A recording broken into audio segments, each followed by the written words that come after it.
What's up, guys? Welcome back to another episode of Rawstocks. This is Rustic. Today we're going to be taking a look at Tesla's chart. We're going to look at where price came from, where price ended today, and where price is likely to head into the rest of the week. We have FOMC coming up.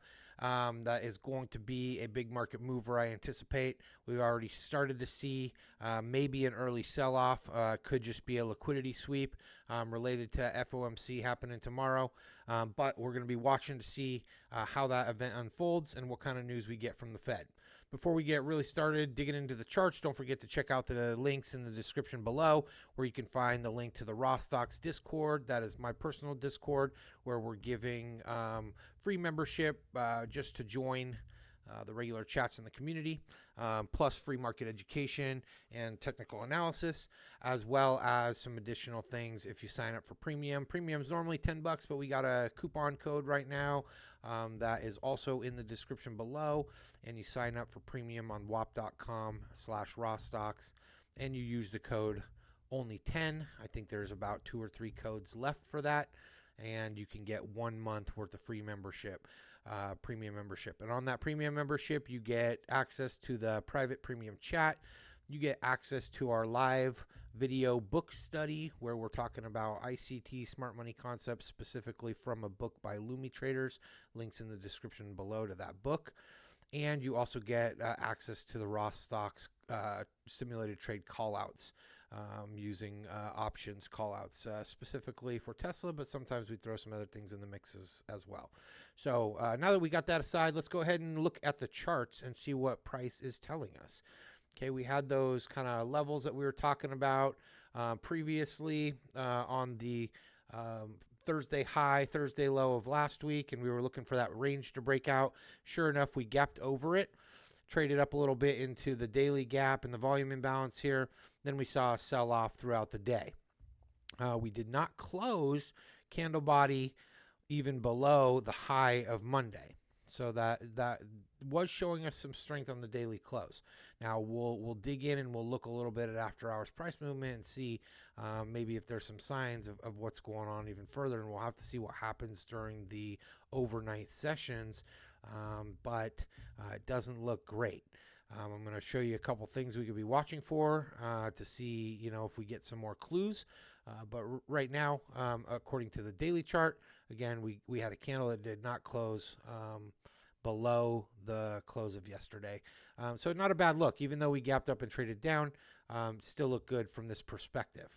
Okay, something I do want to note is I got a fib tool up here, and let's just say swing low to swing high, and we see a correction here. We will be looking for market to close or to open up or to not close really below the 184.90 or 185, we'll call it. If we get a market open there and we start to rally up, that's a nice good sign, right? That'd be our swing high, swing low to swing high. We'd get an optimal trade entry around 185. I think currently we're trading above that. I'd have to look again. But I saw that after the market closed, we were at like 186 and some change. So if we open at or above that and trade up, or if we open up and even trade down to that, that's going to be our optimal trade entry range where we can take a longer term, because this is the daily chart, but we can take a longer term position in that 185 to 186 and a half range, right? Being optimal trade entry, and we'd set our stop below the low of 180, and then we'd look for at least a 2-to-1, if not potentially more. Our symmetrical swing on that play would be 213.10 before we might expect a correction, probably somewhere in this 206.81 to 213 range, and I'll show you what that would look like if we draw it out. Right, that would look like the move up, the move down, right here, right, and then we'd probably bounce up something like this. A lot of times Tesla likes to only take the third extension and not hit the full symmetrical swing. You can also notice that the third extension is right there at the gap fill on the daily chart. And so, maybe we could look for that and then potentially more downside from there. We'll just have to see what market conditions look like if that move plays out. Now, with the aftermarket sell-off, if it wasn't just a liquidity sweep heading into FOMC, then what we could expect there is a move down, right, and then dumping even further down to other lows, and we know that there are additional targets all down here that we don't have marked off right now. But if we take that low, we certainly will be looking at what those sell side targets are even deeper. It's not a very good look if we do come back and take that low, especially because of how oversold we were after this massive sell-off and such a shallow little rally. Definitely not a strength for Tesla for sure. Let's move into the hourly chart. And on the hourly chart, we can see, price gapped up. Right? This is our pre-market range. We came down, we swiped it, and I'll show you this on the lower time frame chart because that's where we entered our position today. But we also closed out some swing trades on the gap open. Right? Where's the market open? Right here, somewhere in between the 9 and the 10 o'clock candle. Right, and we had some swings that we were in from yesterday. Ended up closing those up 100%. So nice if you swung it. You could have got out yesterday. I posted a couple different options to exit yesterday if you were looking to just lock in the profit. But we swung it. We got 100% on the call out there. So that was a nice trade. And then after that, you can see we just, we kind of cleared out the liquidity up at the top. If we look at the RSI, we were overbought. Okay, we cleared out the liquidity in the London range. We sold down. We saw a bounce. We saw two large displacement 1 hour candles. From there, we caught a little bit of a bounce. And again, this is showing after hours trading. So you can see we dumped down below this old low. Okay, right down to this 1 hour liquidity, right down here. And right below weekly open, and then we pop back up. So we're up at 186.60 at least when trading closed for after hours on TradingView. So we saw a little bit of a bounce, right? There is a fair value gap here. If that doesn't offer resistance, then we'll see price push up through it. But we can certainly keep that on our chart and keep that as something that we're watching.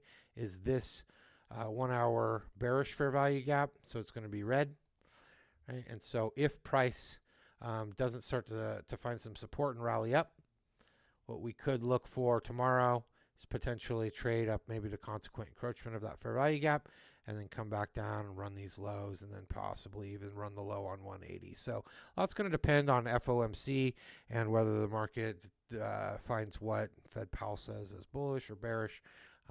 And then we'll just see what happens. But again, we are catching some kind of rally after that deep drop.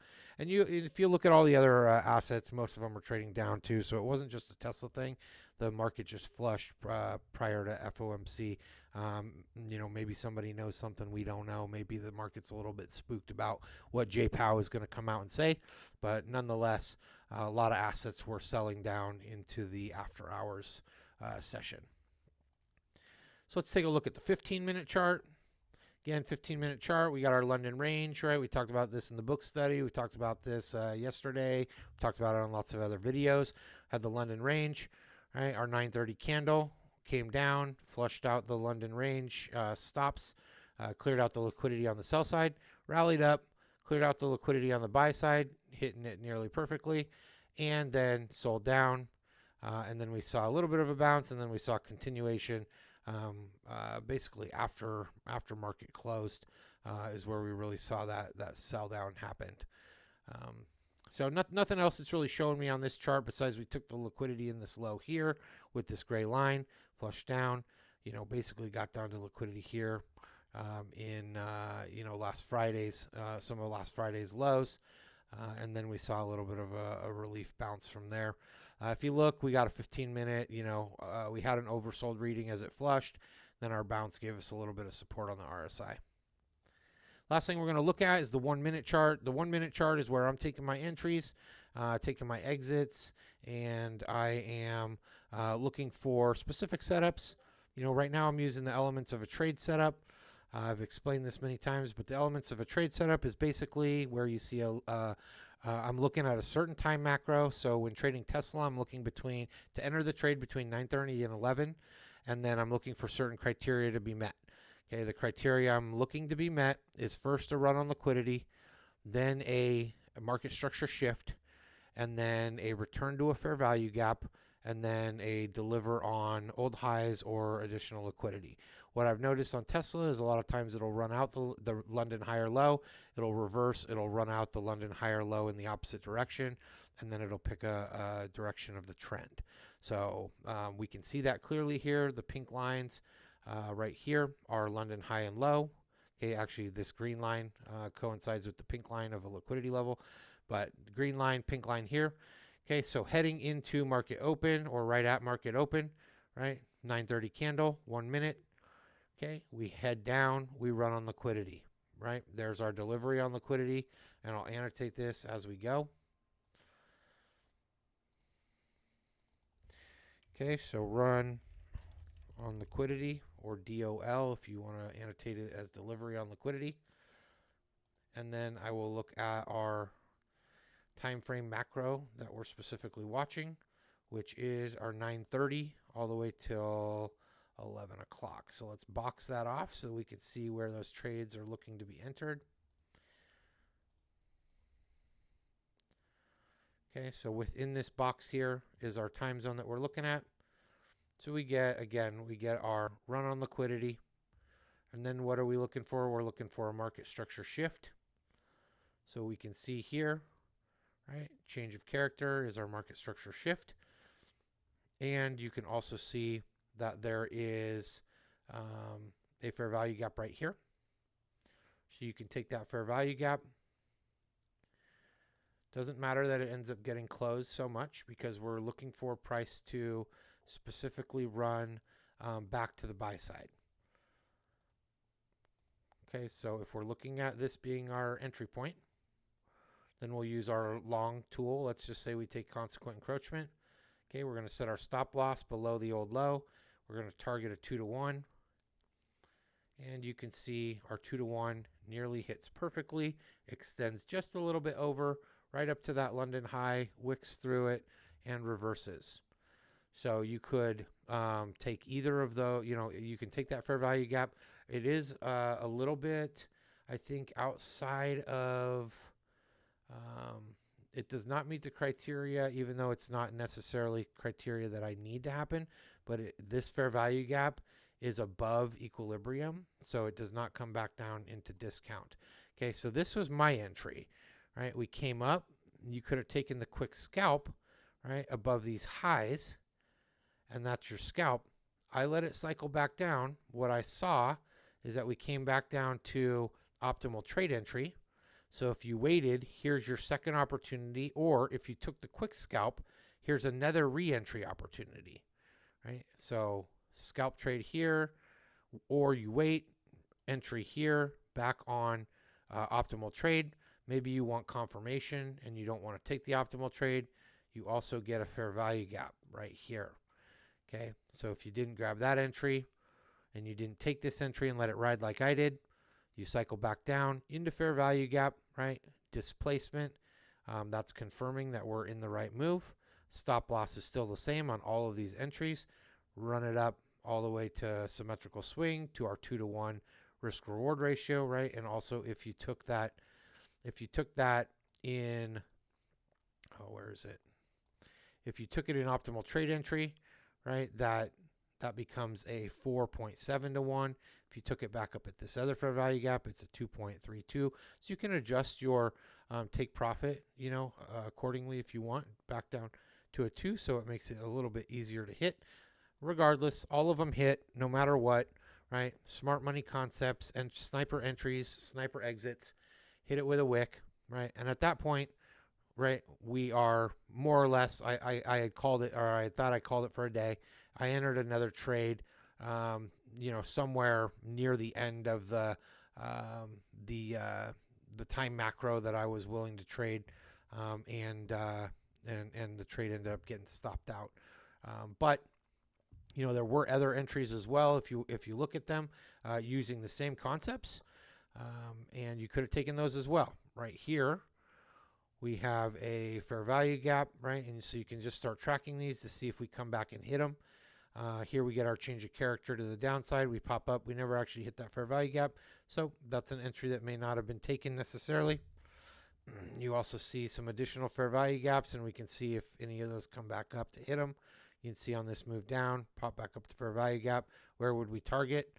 old lows. Here's an old low, right? We hit it with the wicks. There's your scalp trade. It's hard to scalp trade back and forth, but that's up to you whether you want to try to do that or not. I really like this time frame. It's been proving to be successful. It's been proving to have one or multiple setups. The 10 o'clock. So if you look at 10 o'clock right here, okay, that's this down close candle. That starts our silver bullet time frame, right? Our silver bullet ends up taking us down to optimal trade entry, and then our silver bullet delivers, right, up until it's the 10 to 11. So it delivers to our high before the 11 o'clock ends on that silver bullet. So 3 different ways you could have taken that trade. All ended up being profitable. All ended up being successful. All are smart money concepts, entries and exits. So hopefully that has been helpful for you guys. I know some of you guys like to understand why I took a specific trade, what I was looking at. So that's inside the mind of me, as learned by ICT and the smart money concepts. Hopefully this has been helpful. I look forward to seeing you guys on the next one. Don't forget to smash a like, subscribe, and I appreciate all your support. See you guys later.